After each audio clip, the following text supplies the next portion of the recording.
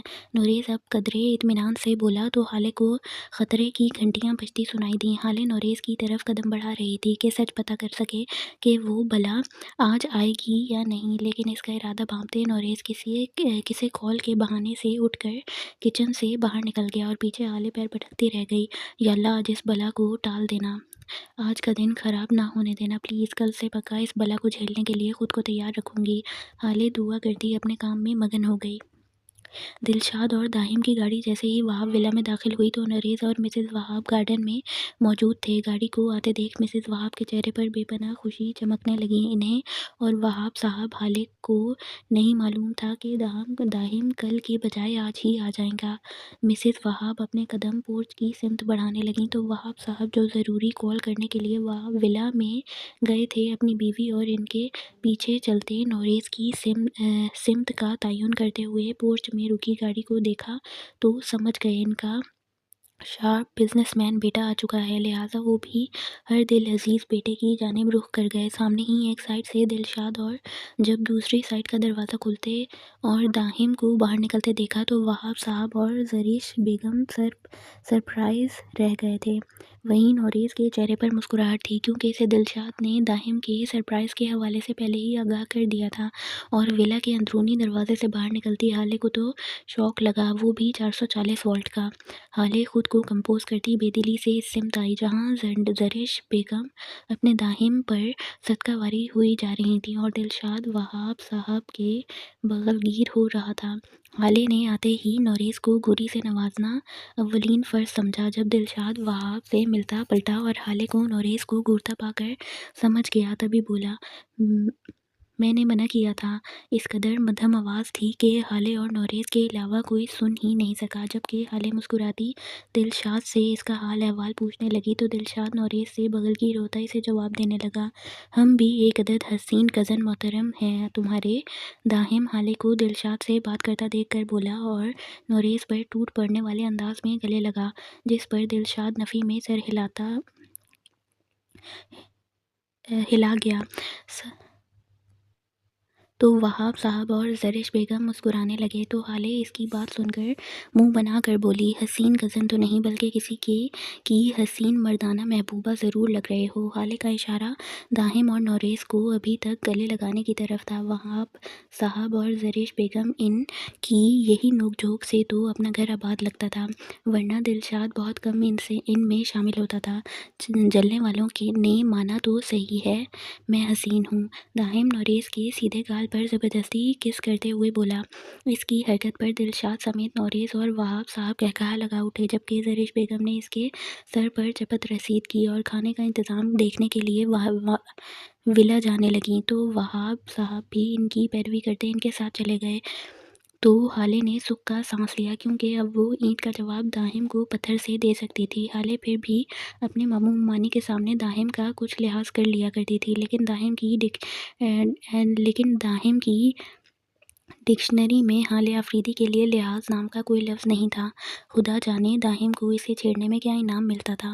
بالکل اتنے حسین لگ رہے ہو کہ میرا دل شدت سے تمہارے لیے گا رہا ہے، ہالے مسکراہٹ سجائے آنکھوں میں شرارت لیے بولی، جبکہ دلشاد اور نوریز مسکراہٹ دبا کر گانا سننے کے لیے بےتاب تھے۔ ہالے آفریدی اپنے دشمن عزیز داہم وہاب خانزادہ کے لیے معمولی گانا تو گانے سے رہی تھی، اب کون سا گانا گا رہا ہے؟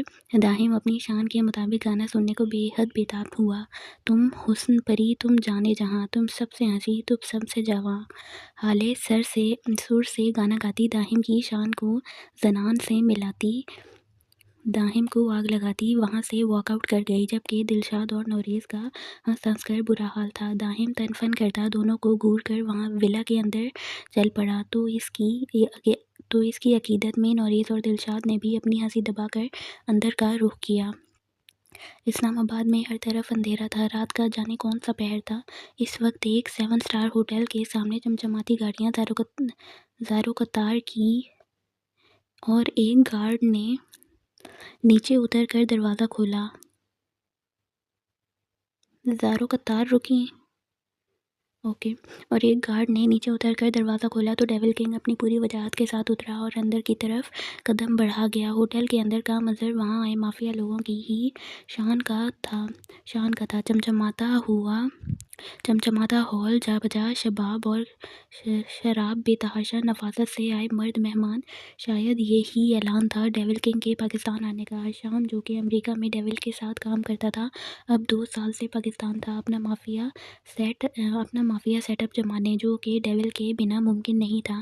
آج ہشام نے ڈیول کنگ کے لیے پارٹی رکھی تھی۔ اس کی 2 وجوہات تھیں، پاکستان کی مافیا میں قدم رکھنا اور دوسری وجہ ڈیول کی سالگرہ۔ ہاں وہاں کیک نہیں تھا، وہ شارپ شوٹر ہاتھ میں کیک نائف تو پکڑنے سے رہا، وہاں مافیا کے حساب سے ہی جشن منایا جا رہا تھا۔ ڈیول کو دیکھتے ہی ہشام ڈیول کنگ کی طرف بڑھا۔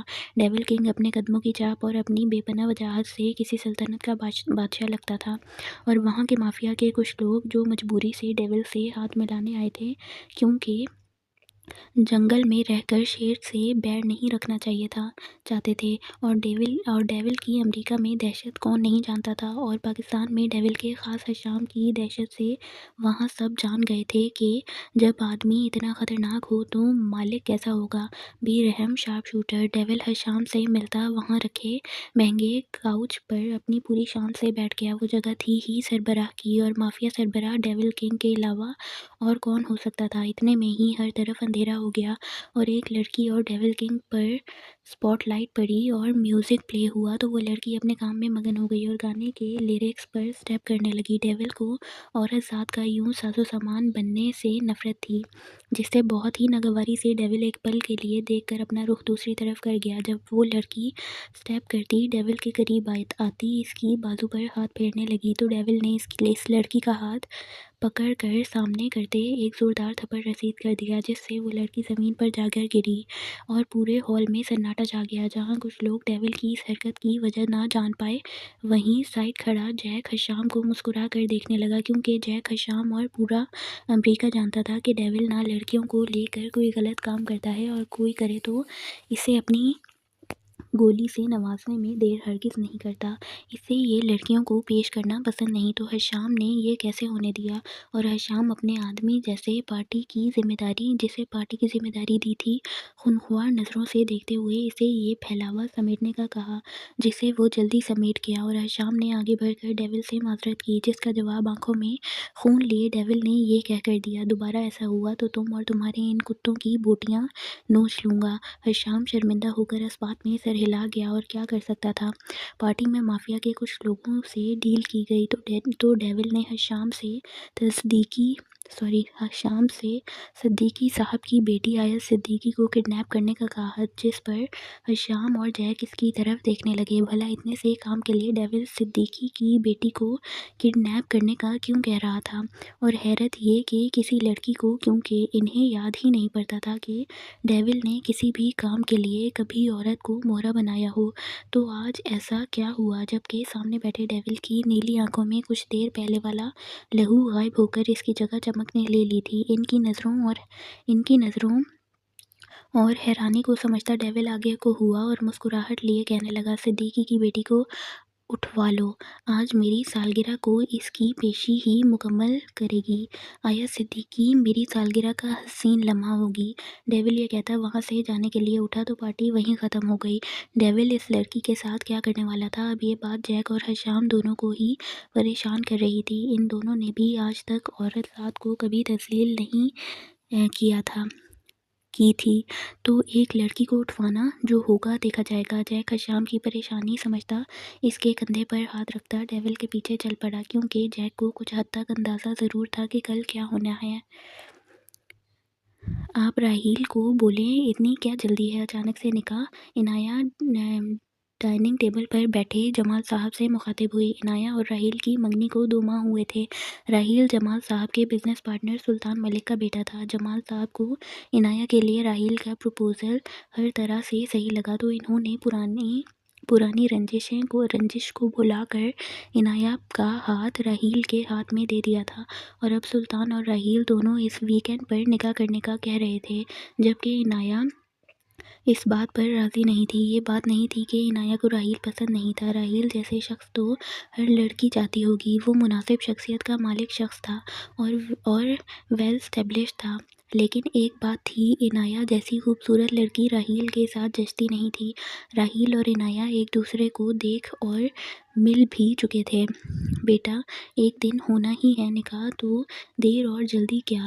لیکن ہاں، مجھے بھی اچانک نکاح میں جلدی سمجھ نہیں آئی، لیکن سلطان کہہ رہا تھا۔ وہ کافی دنوں سے یہ بات کرنا چاہتا تھا، لیکن میں آؤٹ آف کنٹری تھا تو بات نہیں کر سکا۔ جمال صاحب مسکراتے ہوئے عنایہ کو سمجھانے والے انداز میں بولے، بٹ ڈیڈ، آپ اکیلے ہو جائیں گے۔ عنایہ بھی آخر ایک بیٹی تھی، اپنے باپ کے اکیلے رہ جانے کا دکھ کیسے نہ ہوتا۔ اس کی بات سنتے جمال صاحب نے شفقت اور محبت سے اس کی طرف دیکھا۔ وہ منتوں مرادوں سے مانگی اکلوتی اولاد تھی ان کی، جو کچھ دنوں میں رخصت ہونے والی تھی۔ غم تو انہیں بھی بہت تھا، میرا بچہ، میں تو ویسے ہی زیادہ تر آؤٹ آف کنٹری ہوتا ہوں، اور راحیل اور تم تو کراچی میں رہو گے، اور تم جب چاہے مجھ سے مل سکتی ہو۔ راحیل اتنا بھی برا نہیں جو تمہیں مجھ سے ملنے نہ دے۔ جمال صاحب اسے اداس دیکھ کر سمجھاتے اور پھر شرارت سے آخر میں کہتے اسے گلے لگا گئے، ڈیڈ۔ عنایہ ان کی بات سمجھ کر انہیں خفا نظروں سے دیکھنے لگی، جس پر جمال صاحب کہکہا لگا اٹھے۔ ان کا بس چلتا تو وہ کبھی بھی عنایہ کو خود سے دور نہ جانے دیتے، مگر انہیں اپنی بیٹی کی زندگی مکمل چاہیے تھی۔ آیت یار، بس کر دو، چلو پلیز، لاسٹ پیپر کی خوشی میں ہی چل دو۔ عائشہ، جو آیت کو گول گپے کھانے کے لیے ساتھ چلنے کا کہہ رہی تھی کب سے، اور ایک وہ میڈم تھیں جسے گول گپے نہ کھانا پسند تھے، نہ کسی کو کھاتے ہوئے دیکھنا، بھلا کیسے چل دیتی اس کے ساتھ؟ اور عائشہ وہ کہاں 1 2 یا 4 گول گپوں پر بس کرتی تھی، ہاں 4 پلیٹ پر ضرور کر دیتی تھی۔ اور آیت کو بس عائشہ کے گول گپوں سے ہی تو نفرت تھی۔ آیت، جو عائشہ کی منتیں نظر انداز کر کے اپنی کار کی طرف بڑھ رہی تھی، اچانک رکی اور عائشہ کی طرف پلٹی۔ آرڈر کر لو اور جتنا جی چاہے گھر بیٹھ کر کھاؤ، لیکن میں نہیں جانے والی۔ آیت عائشہ کو سمجھانے والے انداز میں بولی تو عائشہ منہ بسور کر ناراضگی کا اعلان کرتی چپ چاپ کار میں بیٹھ گئی۔ آیت ہی عائشہ کو کالج سے پک اور ڈراپ کرتی تھی۔ آیت نفی میں سر ہلاتی ڈرائیونگ سیٹ سنبھال گئی۔ آیت اور عائشہ کے کالج کا لاسٹ پیپر اور ڈے تھا۔ عائشہ کی آنکھیں خوشی سے چمک اٹھیں جب آیت نے گاڑی عائشہ کے فیورٹ اسٹال کے پاس روکی اور عائشہ کے لیے کار میں ہی پلیٹ منگوا لی، اور تنبیہ کے ساتھ صرف ایک پلیٹ پر ہی بس کرنے کا کہا تو عائشہ نے بھی اپنی جان سے زیادہ عزیز دوست کی بات مان لی۔ ابھی عائشہ کی پلیٹ میں 2 گول گپے اپنے قتل کا انتظار کر ہی رہے تھے، اور آیت جو کب سے باہر دیکھ کر ہی اگنور کر رہی تھی، کسی کے ونڈو ناک کرنے پر شیشہ نیچے کرتی پوچھنے لگی، یس؟ تبھی سامنے 3 پیس سوٹ اور ماسک میں کھڑے آدمی نے پسٹل نکال کر آیت کے ماتھے پر رکھی اور کار کی چابی نکال کر نیچے اترنے کی طرف اشارہ کیا۔ عائشہ بھی شیشہ ناک ہونے پر اسی طرف متوجہ تھی۔ آیت اور عائشہ زندگی میں پہلی دفعہ اس صورتحال کا سامنا کرتی حیران تھیں۔ آیت نیچے اترنے لگی، جب عائشہ نے اسے روکنا چاہا تو اس آدمی نے عائشہ کی طرف پسٹل کر کے اسے بھی کار سے اترنے کا اشارہ کیا۔ باہر آیت کی گاڑی کے پیچھے کئی بلیک کلر کی کاریں تھیں، اور اس آدمی جسے جا بجا کتنے ہی آدمی منہ پر ماسک لگائے ہاتھ میں پسٹل لیے کھڑے تھے۔ آیت اس آدمی کے اشارہ کرنے پر کار کی سمت بڑھتے ہوئے عائشہ کو جانے دینے کا کہنے لگی۔ وہ سمجھ گئی تھی وہ لوگ اسے ہی کڈنیپ کرنے آئے ہیں، جس پر اس آدمی کے بولنے سے پہلے ہی عائشہ آیت کا ہاتھ پکڑ کے بولی، میں تمہارے ساتھ جاؤں گی۔ آیت اسے گھور کر رہ گئی اور دونوں جا کر کار میں بیٹھیں۔ ان کے بیٹھتے ہی ڈرائیور سیٹ سنبھالے جیک کے پیچھے مڑ کر پہلے آیت اور پھر عائشہ کے منہ پر رومال رکھا، جس سے وہ غنودگی میں چلی گئی، اور گاڑی ڈیول کے پیلس کی طرف سفر کرنے لگی۔ زیادہ دور نہیں گئی ہوگی، اچھی طرح سے ہر طرف دیکھو۔ ظہورا بائی جلے پیر کی بلی کی طرح یہاں سے وہاں چکر لگاتی ہوئی بولی۔ نمل جو رات پتہ نہیں کس پہر وہاں سے بھاگ نکلی تھی، اور اب ظہورا بائی شمس رفاقت کے اشتعال کے ڈر کا سوچ سوچ کر اس کی جان پر بن رہی تھی۔ شمس رفاقت نے ظہورا کو نمل کا خیال اور نگرانی دونوں کا سخت لفظوں میں کہا تھا، لیکن کبھی بھی نمل پر سختی کی ضرورت ہی نہیں پڑی تھی۔ نمل نے کبھی بھی کوٹھی سے بھاگنے کی کوشش نہیں کی تھی، تو ظہورا بائی بھی اس بات سے سے غافل ہو گئیں۔ شاید نمل کو یہی اعتماد حاصل کرنا تھا جس سے وہ فائدہ اٹھا کر یہاں سے آسانی سے نکل سکے، اور وہ کامیاب بھی ہو گئی تھی۔ بھائی، ہم نے آس پاس پورے علاقے میں دیکھا، وہ کہیں نہیں ہے۔ دروازے سے آتے غنڈوں کے ٹولے نے ظہورا بائی کو بری خبر سنائی، اور کچھ گنڈے جنہیں ظہورا بائی ابھی شہر جانے کا حکم دے رہی تھی، ان کی بات سن کر رک گئے۔ جائے گی کہاں؟ طوائف سے آتی ہے، لوٹ کر تو کوٹھے پر ہی آئے گی۔ جاؤ، جا کر شہر میں ڈھونڈو، کبھی یہاں سے باہر تو گئی نہیں، اسے کیا معلوم جگہ کا، وہی کہیں دھکے کھا رہی ہوگی۔ ظہورا تمسخر سے کہتی سفینہ کے کمرے کی طرف چل پڑی، جہاں وہ بوڑھی عورت ہاتھوں میں تسبیح لیے اللہ کے کلام کا ورد کر رہی تھی۔ ظہورا اس کی طرف بڑھی۔ اگر تجھے کچھ معلوم ہے تو بتا دے، ورنہ اچھا نہ تیرے ساتھ ہوگا نہ تیری چہیتی کے ساتھ۔ ڈھونڈ تو لوں گی میں اسے۔ سفینہ میٹرک پاس تھی اور اپنے گاؤں کے ایک لڑکے سے محبت کر بیٹھی تھی، جس نے اسے نکاح کا وعدہ کر کے یہاں لا کر بیچ دیا تھا۔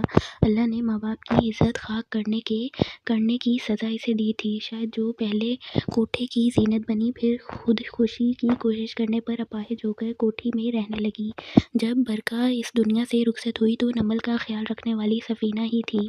سفینہ نے نمل کو قرآن، نماز کے ساتھ ساتھ اسکول کی بھی تعلیم خود دی تھی۔ شاید وہ اسے دنیا کی سمجھتی ہی نہیں تھی۔ اللہ نے اسے 19 سال تک غلط جگہ پر باعزت محفوظ رکھا تھا، لیکن سچ یہ تھا کہ نمل نے سفینہ کو بھی اس عمل سے آگاہ نہیں کیا تھا، شاید ظہورا بائی کے سفینہ پر ظلم کرنے کے ڈر سے۔ مجھے نہیں پتا ظہورا، پتہ نہیں میری بچی کہاں ہوگی، اسے باہر کی دنیا کا کچھ نہیں پتا، سفینہ بھی فکر سے بولی، جبکہ ظہورا اس کی آنکھوں میں سچ دیکھ کر کمرے سے باہر چلی گئی۔ پیچھے سفینہ خوش بھی تھی کہ نمل شمس رفاقت کا شکار ہونے سے پہلے ہی یہاں سے چلی گئی، لیکن اسے ڈر بھی تھا باہر کی دنیا کی درندگی کا۔ یا اللہ، اس معصوم کی حفاظت کرنا، میرے اللہ، اسے کسی محفوظ ہاتھوں میں پہنچا دے۔ سفینہ نمل کے لیے دعا کرنے لگی، جبکہ ظہورا باہر شمس رفاقت کے خوف میں تھی۔ وہ تو شکر تھا کہ شمس ایک ماہ کے لیے لاہور گیا ہوا تھا، ورنہ آج ظہورا بائی کے ساتھ کچھ نہ کچھ برا کر گزرتا۔ آیت کو جب ہوش آیا تو خود کو ایک کمرے میں بیڈ پر پایا۔ آہستہ آہستہ جب کچھ گھنٹوں پہلے گزرا وقت یاد آیا تو فوراً آنکھیں کھول گئی اور ایک دم سے اٹھ کر بیٹھ گئی۔ اسے اپنے ساتھ کچھ غلط نہ ہونے کا جائزہ لینے لگی تو اس کی حرکتیں نوٹ کرتے ہوئے سامنے بیٹھے شخص کے لبوں پر دل فریب سی مسکراہٹ آئی اور نیلی آنکھوں میں ایک چمک در آئی۔ آیت نے جب خود پر کسی کی نظروں کی تپش محسوس کی تو سامنے سر اٹھا کر دیکھا۔ اس کے چہرے پر پڑتی سورج کی ہلکی سی شعاعیں، نیلی آنکھیں اور مسکراتا چہرہ، اور black and white trouser T shirt میں وہ پہلی ملاقات سے زیادہ آج آیت کو پیارا لگا، لیکن وہ اس وقت کڈنیپ تھی اور کڈنیپ کرنے والا اسٹائلش لفنگا تھا۔ آیت بیڈ سے نیچے اترتی تن فن کرتی اس تک پہنچی جو کاؤچ پر براجمان تھا، جیسے کوئی شہنشاہ ٹانگ پر ٹانگ جمائے ایک ہاتھ پر اپنا چہرہ ٹکائے اور دوسرا ہاتھ کاؤچ پر رکھے۔ تمہاری ہمت کیسے ہوئی مجھے کڈنیپ کروانے کی، اور میری دوست کہاں ہے؟ آیت ایک سانس میں ہی اس سے سوال کرتی غصے سے پھٹ پڑی۔ میری ہمت تو بہت ہے اور بھی بہت کچھ کرنے کی، اور رہی بات تمہاری دوست کی تو ڈونٹ وری مس گنڈی آفت، وہ محفوظ جگہ پر ہے۔ ڈیول کھڑا ہوتا اس کی طرف رخ کرتا سر سے پاؤں تک دیکھتے ہوئے بولا، مجھے یہاں کیوں لائے ہو؟ ایک اور سوال پوچھا گیا۔ اپنی برتھ ڈے کو اسپیشل بنانے کے لیے، اطمینان سے جواب دیا گیا۔ تمہاری برتھ ڈے؟ میں تمہاری کوئی محبوبہ نہیں ہوں، آیت غصے سے بولی۔ ہونے والی بیوی تو ہو۔ ڈیول اس کے غصے کو نظر انداز کرتا بولا تو آیت کو اس کی بات پر طیش آیا اور اسے پنچ مارنے لگی، جسے بڑی مہارت سے روکتے ہوئے ڈیول نے اس کا ہاتھ اس کی کمر سے پن کر دیا۔ بیوی تو نہیں، تمہاری قاتلہ ضرور بنوں گی، آیت خود کو آزاد کروانے کی کوشش کرتے ہوئے بولی تو اس کی بات پر ڈیول کا قہقہا کمرے میں گونجا۔ تمہارے قتل کرنے کا انتظار رہے گا ڈیئر گنڈی آفت، ڈیول شرارت سے کہتا اسے آزاد کرتا کمرے سے باہر نکل گیا، اور آیت اپنا ہاتھ مسلتی دروازے کی طرف لپکی، لیکن دروازہ لاک پا کر واپس بیڈ پر آ کر بیٹھی اور یہاں سے نکلنے کا سوچنے لگی۔ اور عائشہ کو تو بھی ڈھونڈنا تھا نا اسے۔ جبکہ دوسری طرف ڈیول جیک کے پاس پہنچا، جو شرمندہ سا سر جھکائے پیلس کی خوبصورت سے ہال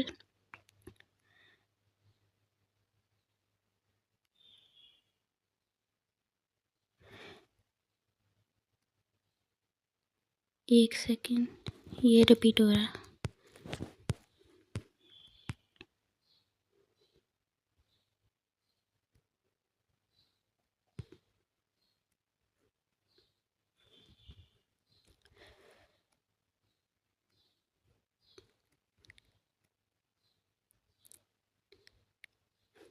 جبکہ دوسری طرف ڈیول جیک کے پاس پہنچا، جو شرمندہ سا سر جھکائے پیلس کے خوبصورت سے ہال میں صوفے پر بیٹھا تھا۔ ڈیول اس کے قریب ہی صوفے پر بیٹھ گیا تو جیک پہلو بدل کر رہ گیا۔ اب بتاؤ اس لڑکی کو کیوں لائے ہو؟ جبکہ اس لڑکی کو اس کے گھر چھوڑ کر آنا کوئی مشکل مرحلہ نہیں تھا۔ ڈیول جانچتی نظروں سے جیک کو دیکھتا بولا، جس پر جیک خفیف سا ہوتا واپس سر جھکا گیا۔ پتہ نہیں، میرا دل کیا تو بس میں لے آیا، جیک نے سادہ سا جواب دیا۔ چاکلیٹ لے کر نہیں آئے جو یہ بول رہے ہو؟ اصل مدعے پر آؤ جیک۔ ڈیول کے بولنے پر جیک گڑبڑا کر سیدھا ہوا اور ڈیول کو دیکھنے لگا، جو بڑی توجہ سے اسے ہی دیکھ رہا تھا۔ مجھے وہ پسند ہے۔ جیک کے بولنے پر ڈیول کے چہرے پر مسکراہٹ آئی۔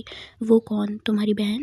ڈیول کے بولنے پر جیک نے اپنے کانوں کو چھوا۔ استغفر اللہ، میری بہن نہیں ہے، میں اپنے ماں باپ کی اکلوتی اولاد ہوں۔ جیک کا تو ڈیول کی بات سن کر دل بند ہونے والا تھا، فوراً منہ بنا کر بولا، بہن بنا لو، کوئی مضاحکہ نہیں، ویسے بھی اس کا کوئی بھائی نہیں۔ ڈیول کی بات پر جیک کا منہ کھل گیا، مطلب ڈیول کو پتا تھا کہ جیک آیت کے ساتھ عائشہ کی بھی انفارمیشن نکال چکا ہے۔ جبکہ جیک کی حالت دیکھ کر ڈیول کا بے ساختہ قہقہہ گونجا تو جیک بھی سر جھکا گیا۔ میں اس سے نکاح کرنا چاہتا ہوں۔ آخرکار جیک نے ڈیول کو دل کی بات بتا ہی دی، جس پر ڈیول نے سر اس بات میں ہلایا تو جیک کو راحت ہوئی۔ نوریز اپنے آفس سے باہر آتا کار ڈرائیو کرتے ہوئے وہاب انڈسٹری کی جانب جا رہا تھا، جب اچانک ایک لڑکی کو کچھ آوارہ لڑکوں کے بیچ پھنسے ہوئے دیکھا۔ وہ روڈ کافی سنسان تھا اور دوپہر کا وقت۔ وہ کسی انجانے جذبے کے تحت کار سائیڈ لگاتا اتر کر ان لڑکوں کی طرف پہنچا، جن کا حلیہ ان کے مشکوک کردار کی گواہی دے رہا تھا، اور وہ لڑکی سفید شلوار سوٹ میں سفید ہی چادر سے خود کو ڈھانپے ہاتھ میں مسافر بیگ لیے کھڑی تھی۔ نوریز کے سامنے اس کی پیٹھ تھی۔ جب ان چار لڑکوں میں سے ایک اس لڑکی کی طرف بڑھا تو بھاگنے کی غرض سے وہ لڑکی پلٹی اور بری طرح نوریز کے چوڑے سینے سے ٹکرا گئی اور بیگ اس کے ہاتھوں سے چھوٹ کر زمین بوس ہو گیا۔ تو نوریز پیچھے ہوتا اس لڑکی کا بیگ اٹھا کر اسے دینے لگا تو نگاہ اس کے بے حد حسین پیروں سے ہوتی ہوئی اس کے مخروطی ہاتھوں پر گئی، اور چہرہ دیکھنے کے احساس سے نگاہیں خود بخود اس لڑکی کے چہرے کا طواف کرنے لگیں۔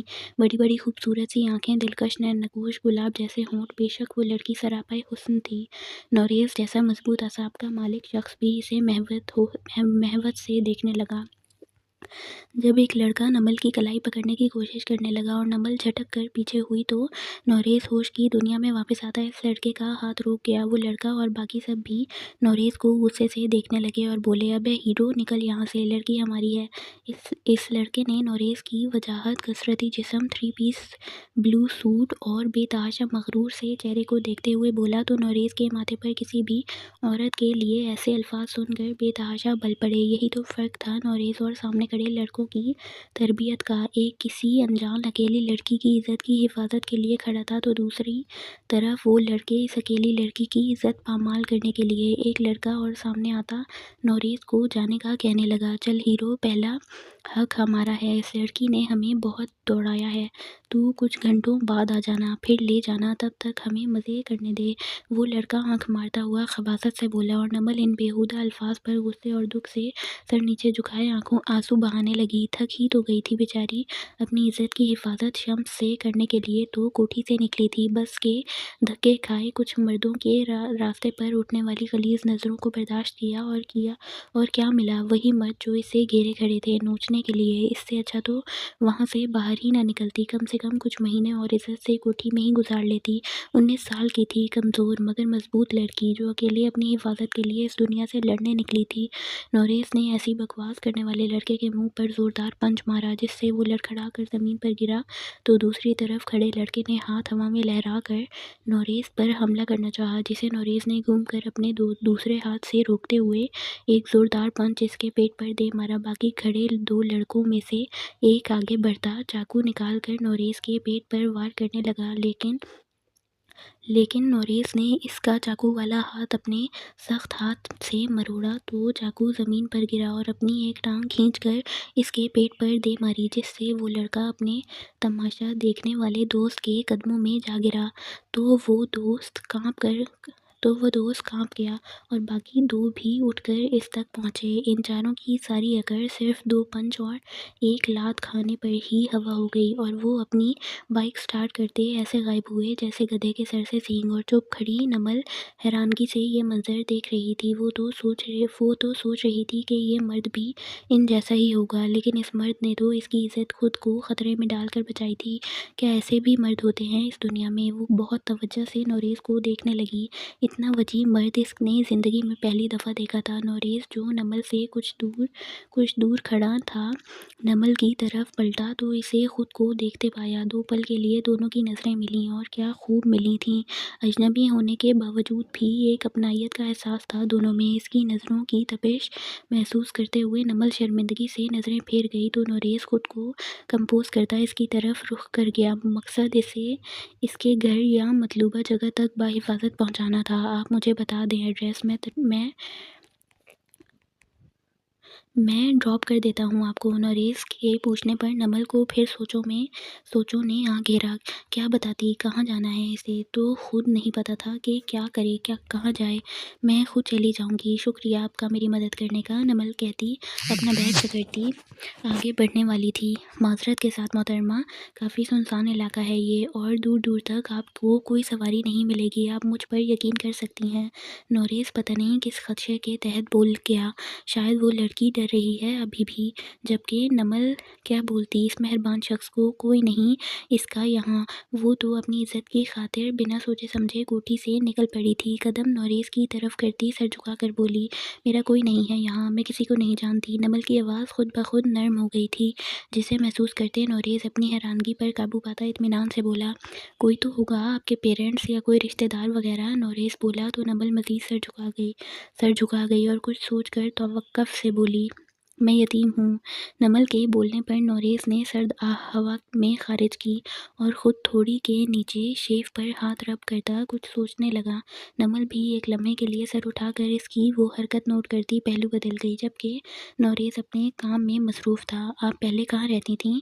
نوریز اس سے کچھ توقف سے بولا، یتیم خانے میں، لیکن میں وہاں واپس نہیں جانا چاہتی۔ نمل اپنی ذات سے جڑا سچ چھپاتے ہوئے زندگی کا پہلا جھوٹ لڑکھڑاتی زبان سے ادا کر گئی۔ اچھا، پر کیوں؟ نوریز نے ناسمجھی سے پوچھا۔ وہاں کے کچھ ملازم مجھے تنگ کر رہے تھے، ان سے بچنے کے لیے ہی بھاگ رہی تھی، ایک اور جھوٹ لڑکھڑاتی آواز میں بولا گیا اور نوریز حیرانی سے اس کم عمر لڑکی کو دیکھے گیا جو اپنی عزت کی حفاظت کے لیے دربدر ہو گئی تھی۔ تو آپ جائیں گی کہاں؟ نوریز کو فکر ہوئی، معلوم نہیں۔ اب کی بار سچ کہا گیا اور آنسو لڑکھڑا کر گال پر پھسل آئے۔ نوریز کو اس کے آنسو تکلیف دینے لگے تو کچھ سوچ کر بولا، آپ میرے ساتھ میرے گھر چلیں، وہاں آپ محفوظ رہیں گی۔ نوریز کے کہنے پر نمل نے سر اٹھا کر اس کی طرف دیکھا۔ وہ اس کے چہرے کو پڑھنے کی کوشش کرنے لگی، شاید اسے ابھی بھی اس شخص پر یقین نہیں تھا، ہوتا بھی کیسے، ایسا مرد کہاں دیکھا تھا۔ نوریز اس کی کیفیت سمجھتے ہوئے بولا، آپ مجھ پر یقین کر سکتی ہیں۔ نوریز بولا تو نمل اس بات میں سر ہلاتی اس کے ساتھ کار کی طرف چل پڑی۔ اب یہاں وہاں بھٹکنے اور درندوں کے چنگل میں دوبارہ پھنسنے سے اچھا تھا کہ اس مہربان شخص پر یقین کر لے۔ داہم جو کب سے جنت ولا میں مسز جنت کا شان اور کاشان صاحب سے ملنے آیا تھا، بیٹھا ہوا خوش گپوں میں مصروف تھا جب نوریز کے ساتھ ایک لڑکی کو آتے دیکھا۔ کسی ٹرانس کی کیفیت میں اپنی جگہ سے اٹھا اور اس کا رخ مین دروازے کی ہی طرف تھا جس سے وہ نوریز کو سب سے پہلے دیکھ چکا تھا۔ داہم کی نظروں کی سمت میں جب کاشان صاحب اور جنت بیگم نے دیکھا تو وہ بھی اپنی جگہ سے اٹھ گئے اور حیرانی سے نوریز کی طرف دیکھنے لگے۔ انہیں کوئی مشکوک شک نہیں تھا نوریز پر، ان کی تربیت میں ایسا تھا ہی نہیں، وہ بس تجسس سے اس انجان سی لڑکی کا نوریز کے ساتھ ہونے کی وجہ جاننا چاہتے تھے، جسے نوریز سمجھتے ہوئے ان سے کچھ کہنے ہی والا تھا، لیکن اسی وقت داہم اس پر جھپٹنے والے انداز میں گلے لگا اور گانے لگا، مبارک ہو تم کو یہ شادی تمہاری۔ داہم سر سے گانے کے ساتھ ساتھ نوریز اور نمل کی طرف اشارہ کرتے ہوئے بولا تو نمل جیسے سٹ پٹا گئی اور نوریز داہم کو گھورنے لگا، لیکن وہ داہم ہی کیا جو باز آ جائے۔ مسز کاشان نے تو اپنا ماتھا پیٹا، وہ داہم کو نوریز کی طرح ہی محبت کرتی تھیں، ان کی دوست کا بیٹا جو تھا، لیکن مجال جو کسی سچویشن میں سیریس ہو یہ لڑکا۔ جبکہ داہم کی حرکت پر کاشان صاحب مسکرا رہے تھے، جبکہ داہم سدا خوش رہو تم دعا ہے ہماری۔ گانے میں مصروف تھا۔ اب نمل کے گرد چکر لگاتا ہوا گنگنانے لگا اور نمل اس نئے شخص کو دیکھنے لگی۔ اسے لگا تھا کہ اس نے نوریز جیسا وجیح شخص نہیں دیکھا تھا یا کبھی دیکھے گی ہی نہیں، لیکن داہم کو دیکھ کر یہ خیال بھی رد ہو گیا۔ داہم میں بھی نوریز جیسی ہی وجاہت تھی۔ داہم اب مسز جنت کا شان کے سامنے کھڑا ہو گیا۔ میں نہ کہتا تھا کہ یہ کوئی چاند چڑھائے گا۔ مسز کا شان داہم کے بازو پر چپت رسید کرتے ہوئے نوریز کی طرف متوجہ ہوئیں۔ موم، یہ محترمہ مجھے سڑک پر نوریز ان تینوں کو پورا واقعہ سنا گیا تو کاشان صاحب نمل کے پاس آتے اس کے سر پر شفقت سے ہاتھ پھیرتے ہوئے بولے، بیٹا آپ فکر نہ کریں، آپ یہاں محفوظ ہیں۔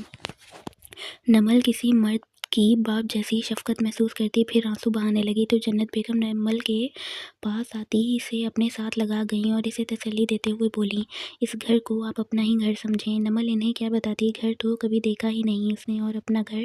جنت بیگم اس سے الگ ہوئیں تو داہم نوریز کے پاس آ کر گلے میں ہاتھ ڈالتا پوچھنے لگا، نام کیا ہے تمہارے گھر کی نئی خوبصورت ممبر کا؟ داہم کے بولنے پر نوریز کو یاد آیا اس نے نام تو پوچھا ہی نہیں۔ پورے راستے کار میں بھی دونوں کے درمیان خاموشی ہی رہی تھی تو داہم کی طرف رخ کر کے آرام سے بولا، پتہ نہیں، میں نے پوچھا نہیں۔ نوریز کے بولنے پر داہم چلانے والے انداز میں بولا، واٹ؟ تو سب ہی ان کی طرف متوجہ ہوئے تو نوریز نمل کو مخاطب کرتا بولا، آپ کا نام کیا ہے؟ سب کی توجہ اب نمل کی طرف تھی۔ نمل۔ نمل کے جواب دینے پر جنت بیگم اسے اس کا کمرہ بتانے کے لیے ساتھ لے گئیں تو کاشان صاحب بھی ایک ضروری میٹنگ کے لیے نکل گئے۔ اب راستہ صاف دیکھتا داہم ایک آئی برو ریز کرتا نوریز سے مخاطب ہونے لگا تو نوریز بھی بھویں ملا گیا۔ کیا؟ نوریز نے ناسمجھی سے پوچھا، تو بتا، بنا اس لڑکی کا نام جانے لڑنے کود پڑا۔ داہم لڑاکا عورتوں کی طرح کمر پر ہاتھ جمائے نوریز سے تفتیش کرنے لگا، تو کیا نام پوچھ کر لڑنے جاتا؟ بات تو صحیح ہے، نوریز نے بیزاری سے کہا۔ ویسے نمل کیسی لگی تمہیں؟ داہم پہلے منہ بناتا بولا، مطلب؟ نوریز اس کی بات کو سمجھ نہ پایا۔ میرے بھائی، مجھے وہ پہلی نظر میں اپنی بھابھی لگی، داہم شرارت سے بولا۔ جس کی بات کو سمجھتے نوریز نے اس کے گلے میں ہاتھ ڈالتے دباؤ دیا تو داہم کرا اٹھا تو نوریز نے اس کا چہرہ اپنی طرف کرتے اور بکواس کرنی ہے اب والا انداز میں آئی برو ریز کی تو داہم دونوں ہاتھ کھڑے کرتا بالکل نہیں کا اشارہ دیتا خود کو آزاد کروا ہی گیا۔ داہم از سو کیوٹ۔ دوپہر سے رات ہو گئی تھی لیکن آیت وہاں سے نکلنے اور عائشہ کا کچھ پتہ نہ کر پائی، اور اوپر سے ظلم کی انتہا یہ کہ بھوک لگ رہی تھی۔ اس اسٹائلش لفنگے کے پاس اتنا بڑا گھر تھا، وہ اندازہ اس کمرے سے لگا گئی تھی جہاں اسے رکھا گیا تھا، رائل وائٹ طرز سے سجا کمرہ جس کی ہر شے اس کی قیمتی ہونے کی گواہی دیتی تھی، اور اتنے سارے گارڈز گاڑیاں، لیکن اب تک کمبخت کھانے کو کچھ نہیں بھیجا۔ آیت اپنی سوچوں میں ہی گم تھی جب ڈیول اندر داخل ہوا۔ آیت ایک دم غصے سے اس تک پہنچی جو ابھی ڈور لاک کرتا پلٹا تھا، کیوں لائے ہو مجھے یہاں؟ آیت غصے سے پھنکاری، اپنی 30ویں سالگرہ کو یادگار بنانے۔ بے تاثر چہرے سے جواب دیا گیا، تم چاہے 300 سال کے ہو میری بلا سے، یو ایڈیٹ، مجھے میرے گھر جانا ہے اور میری دوست کو بھی بلواؤ ابھی۔ آیت ڈیول کا گریبان پکڑ کر چیخی تو ڈیول نے ناگواری سے اس کے ہاتھ جھٹکے تو آیت 4 قدم پیچھے لے گئی۔ اس کی چند پل کی ہاتھ کی سخت پکڑ سے اسے بے پناہ خوف آیا۔ اپنی حد میں رہو، سمجھی؟ اور کچھ دیر بعد نکاح ہے ہمارا، تو چپ چاپ تیار ہو جاؤ۔ ڈیول اس کے خوف سے تر چہرے پر نظریں جمائے بولا، نکاح؟ آیت ایسے بولی جیسے شاید غلط سنا ہو اس نے۔ یس، نکاح، اور وہ بھی 10 بجے، بی ریڈی ڈیئر۔ ڈیول اس کی طرف ایک قدم بڑھاتا دونوں ہاتھ پاکٹس میں ڈالتے ہوئے بولا، میں تم سے کوئی نکاح نہیں کروں گی، سمجھے تم؟ اور تم گنڈے ہو، پیسے چاہیے ہوں گے مجھے آزاد کرنے کے بدلے۔ میں تو